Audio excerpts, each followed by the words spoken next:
Chair, members of the committee, I am your last candidate before lunch, so I will try to keep things moving along.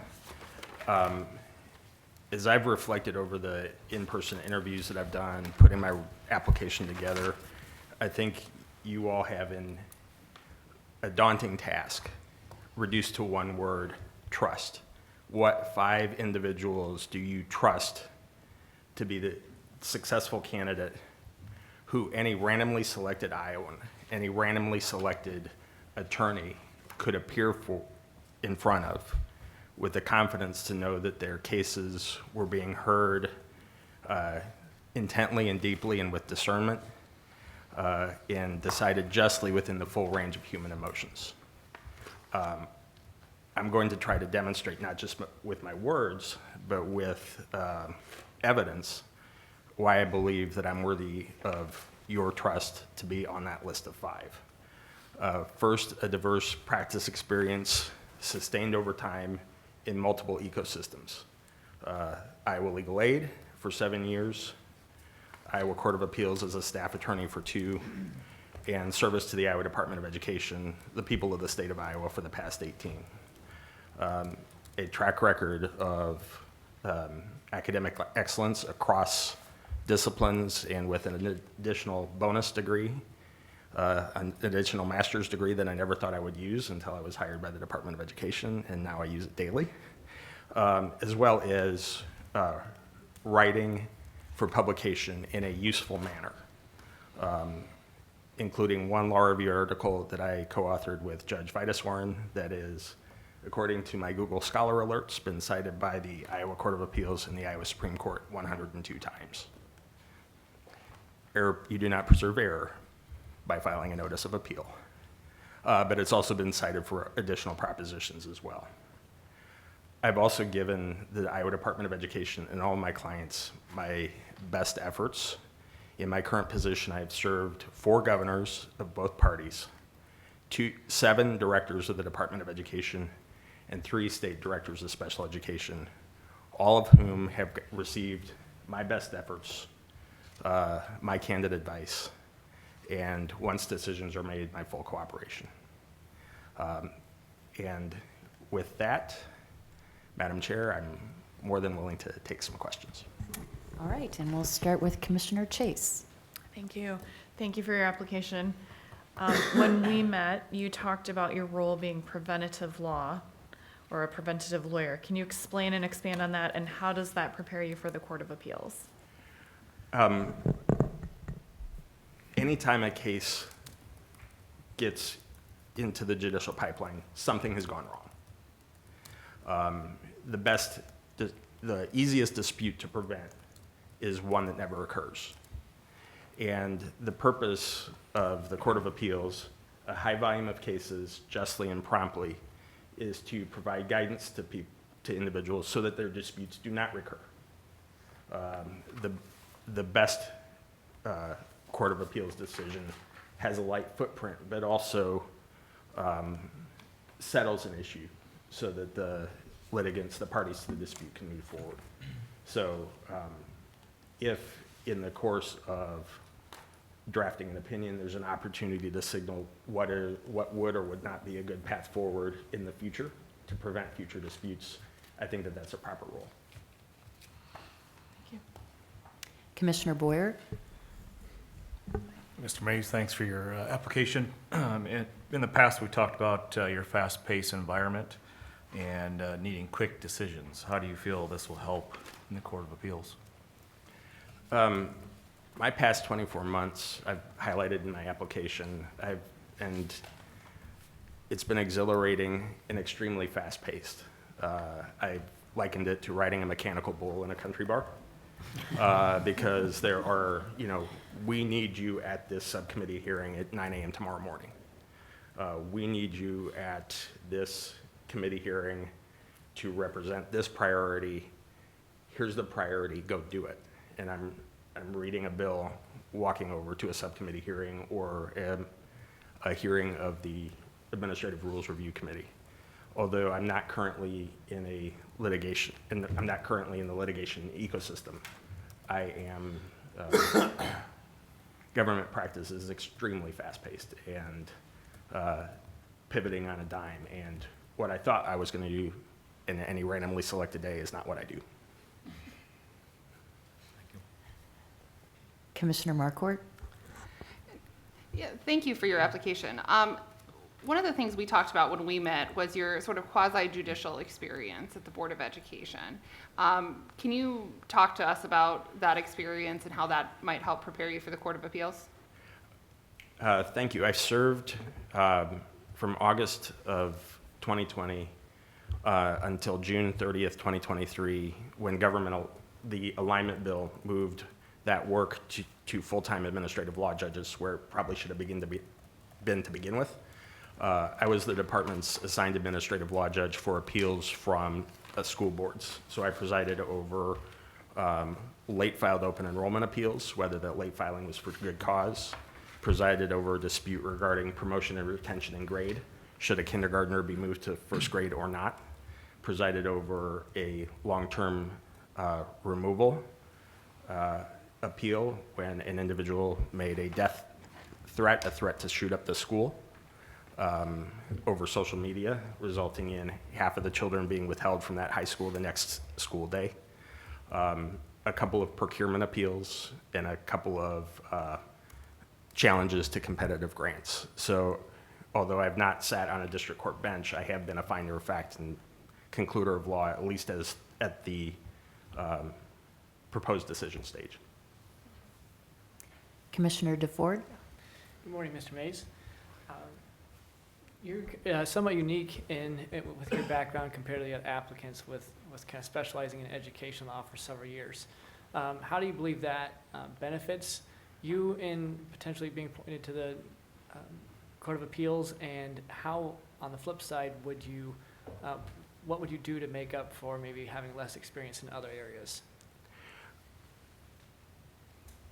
Education is the largest single appropriation item in the state budget, at all levels from preschool to grad school. Education law and the consequences of a good or a bad education permeate every practice space, whether that's criminal law, is an adult criminal defendant's childhood special education records, are they relevant? Do they show mitigating factor for sentencing? The choice of whether or not a child to attend a particular school is a common family law dispute.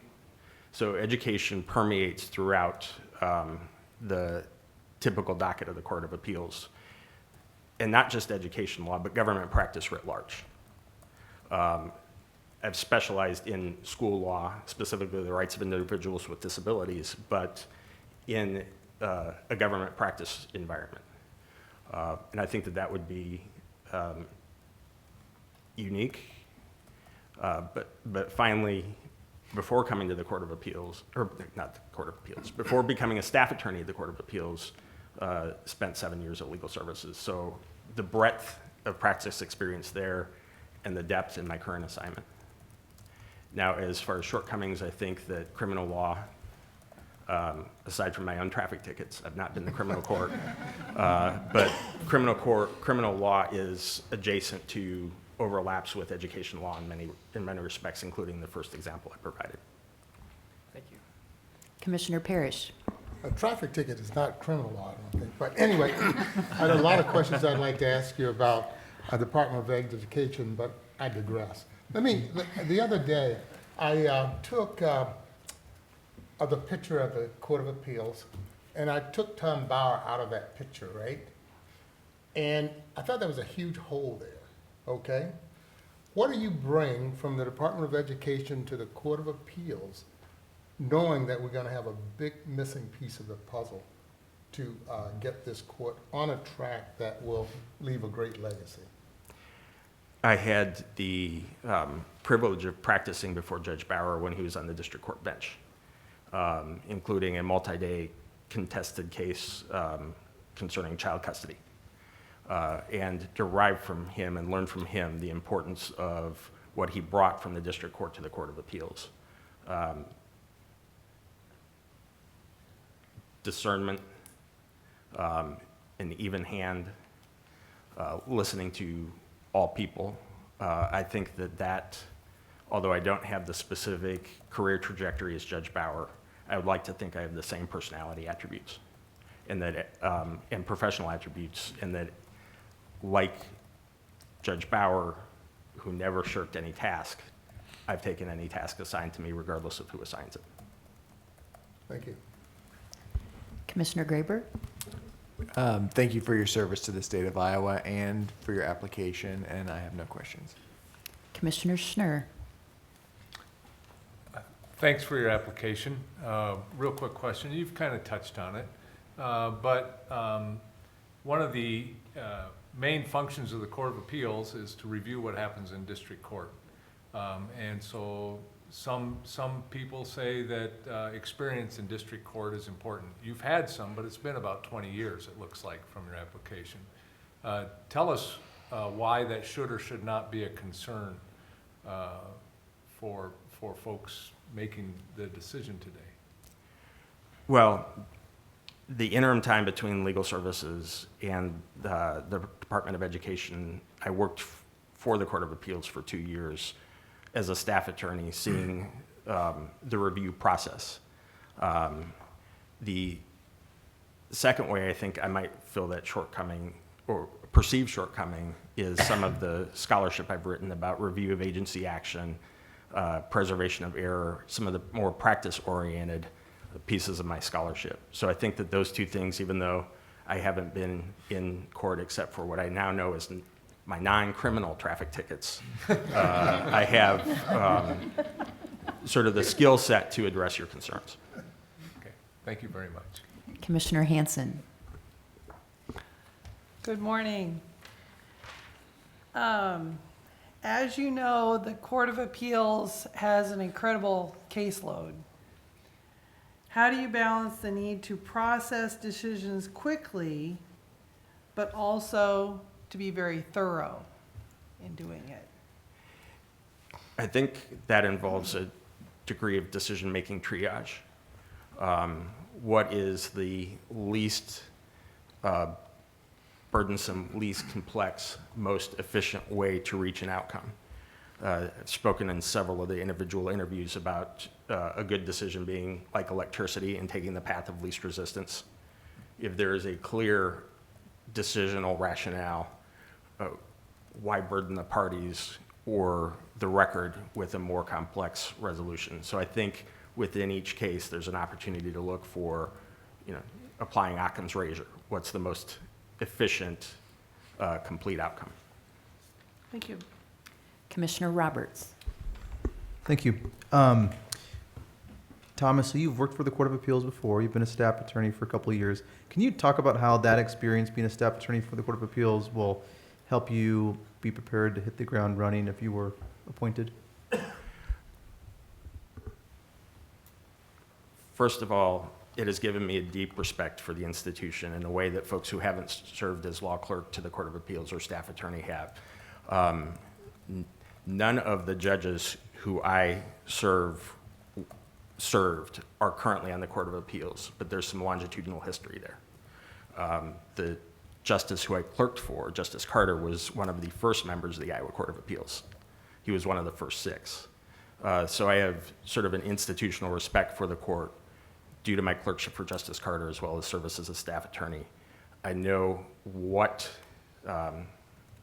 judges do because I help them do it. And I think I would be prepared in that respect because of that service. Commissioner Henderson? I have no questions, thank you. Commissioner Semmelroth? Like several members of this commission, I've served on the board of Iowa Legal Aid, and I have great respect for the work that it does. Tell us about how your experiences on Iowa Legal Aid would benefit the Court of Appeals. There's the subject matters, review of agency action, family law, housing. I had one of the most diverse caseloads during my time at Legal Services in Waterloo, but also the perspective that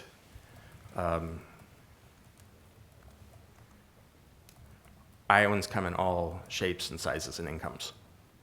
And the propriety or the justness of a claim or defense should not depend on the tax bracket of who is asserting that claim or defense.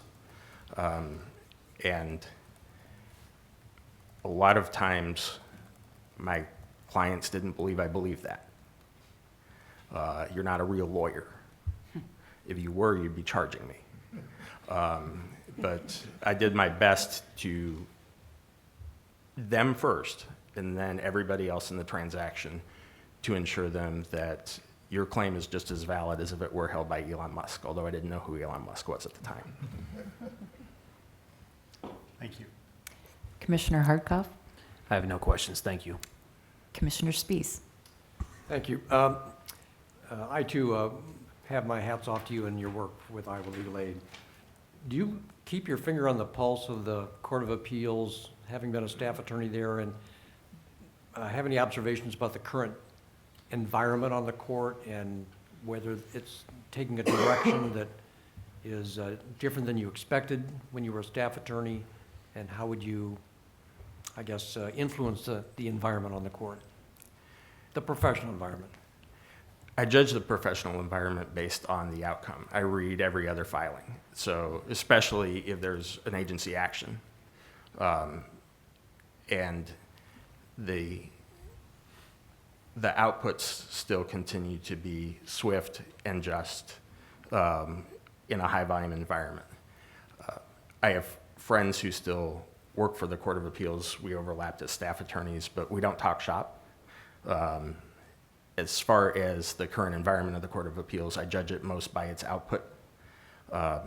And to the extent that I'm able to, if I'm the successful candidate, sort of slide in as the most junior member of the Court of Appeals, I think I'd be prepared to do that. But I judge the environment based on the output, which is still high and swift and does rough justice. Thank you. Commissioner Hoig, No questions, thank you. Commissioner Stanger. Let's see. Thank you for your application. I'd like you to comment on how you would enhance the collegiality of the court specifically, as opposed to just the professional output.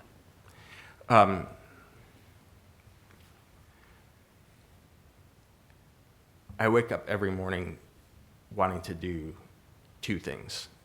One, to learn something new, and two, to make everybody around me look good. Make everybody around me better at what they want to do. And however I can do that in whatever environment I'm placed, I think I would contribute to the collegiality of the court, because I think my resume demonstrates my service orientation and serving both the court internally as well as the court serving the people of the state of Iowa. Thank you. Commissioner Picklap. Thank you for your application. I have no questions. All right. Thank you very much for your application, and we wish you all the best. The commission will now be taking a break for lunch, but we will be resuming interviews at 1 o'clock this afternoon.